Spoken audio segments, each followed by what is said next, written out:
AP deputy CM Pawan Kalyan కు హైకోర్టులో ఊరట లభించింది. వారాహి యాత్ర సందర్భంగా ఏలూరులో వాలంటీర్లను ఉద్దేశించి అనుచిత వ్యాఖ్యలు చేశారని, పరువు నష్టం కింద శిక్షించాలంటూ వైసీపీ ప్రభుత్వం గుంటూరు కోర్టులో దాఖలు చేసిన కేసులో తదుపరి చర్యలన్నింటినీ నిలిపేసింది.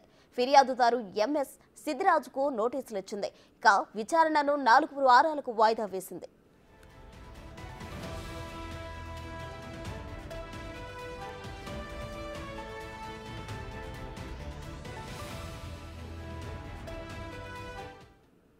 ఏలూరులో గతేడాది జూలై 9న వారాహి యాత్ర సందర్భంగా రాష్ట్రంలో సుమారు 30,000 మంది యువతులు, మహిళలు అదృశ్యమయ్యారన్నారు పవన్ కళ్యాణ్. వాలంటీర్లు సేకరిస్తున్న సమాచారం కొంతమంది అసాంఘిక శక్తుల చేతుల్లోకి వెళ్లడం మహిళల అపహరణకు దోహదపడుతుందన్నారు.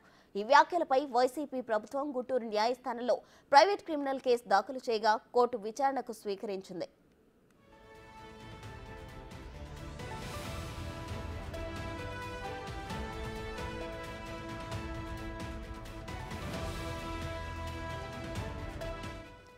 ప్రస్తుతం కేసు విచారణ గుంటూరు 4 అదనపు జిల్లా కోర్టులో సాగుతోంది. తనపై నమోదు చేసిన కేసును కొట్టేయాలని పవన్ కళ్యాణ్ హైకోర్టులో తాజాగా పిటిషన్ వేశారు.